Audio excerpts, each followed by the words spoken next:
A light rain fell over Charleston that late afternoon as a woman stepped into the Southwind Vista Hotel, the newest addition to a chain of luxury hotels stretching across the southeastern United States. She entered the lobby wearing black sneakers, fitted jeans, and a half-zipped gray hoodie.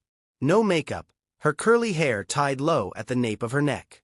No one in the lobby paid her any mind. Just another guest, or so they thought. She introduced herself as Elise Carter and said she had a reservation. The front desk clerk, a young man named Mason, gave her a once-over before checking the computer. "I don't see an Elise Carter in the system," he said flatly. Elise nodded, unsurprised. "Try searching under E. King, listed under the executive corporate block." Mason frowned. "There's a room under that name, but," he hesitated, "I don't think it's meant for you." Elise tilted her head. "What do you mean by that?" "That room is reserved for an executive," Mason whispered, as if embarrassed to say it out loud. "Exactly," Elise replied calmly. "That's me." Mason stared at her for a second, then said, "I'll need to call the manager." He left before she could say anything more. A few moments later, a sharply dressed woman in her 40s arrived with a clipboard in hand. She looked Elise up and down with a polite but forced smile. "Ma'am, I understand you're trying to check into one of the executive rooms?" "I'm not trying," Elise replied. "I booked it. I approved the reservation list myself. I'm the Chief Executive Officer of Southwind Hospitality." The manager, her name tag read Dana, paused. "Can I see some ID, please?" Elise handed over her ID and business card. Dana glanced at them before handing them back with a familiar phrase, "You don't look like a CEO." Silence fell. Elise stood still, unfazed. "I'll wait here while you verify. But when you call my office, ask my assistant what happens when a senior executive is disrespected during a surprise audit." Dana stiffened, then turned and made a call. Outside, Elise made a quick call of her own. "Get Nick on the line. Tell him to call the Southwind Vista Hotel. Use the internal line." 5 minutes later, everything flipped. The lobby phone rang. Dana picked up. On the other end was Nick Franklin, Regional Operations Director. A name that made anyone in the Southwind system straighten up. When Dana confirmed that Elise Carter was the woman standing outside, Nick replied with a chilling statement. "She's the founder of the brand you're working for. She signs your paycheck.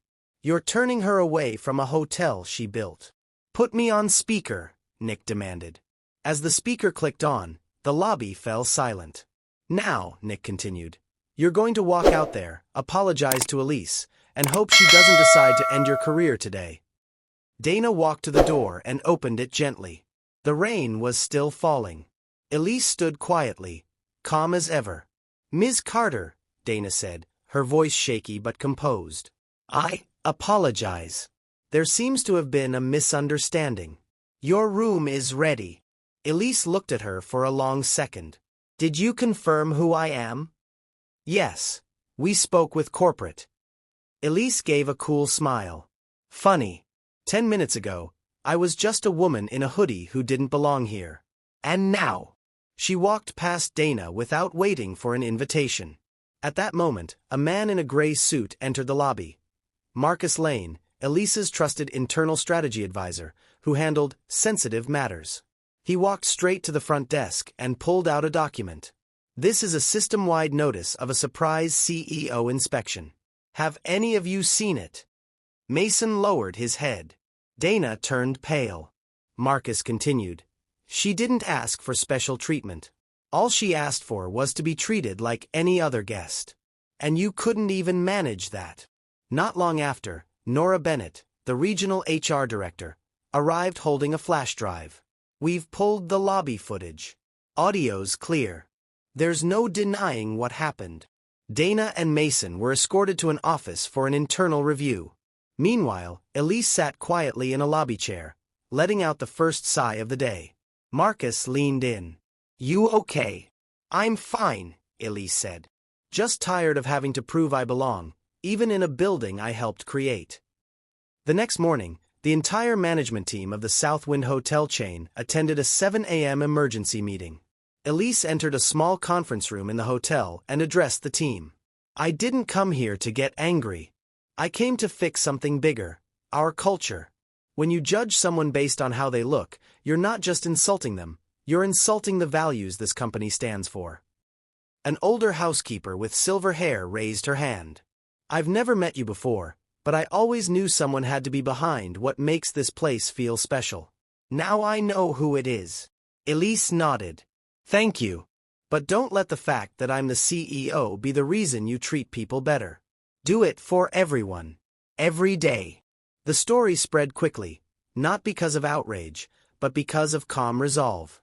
Elise didn't need to raise her voice to earn respect. She only needed to show that respect should never follow a title. It should come first.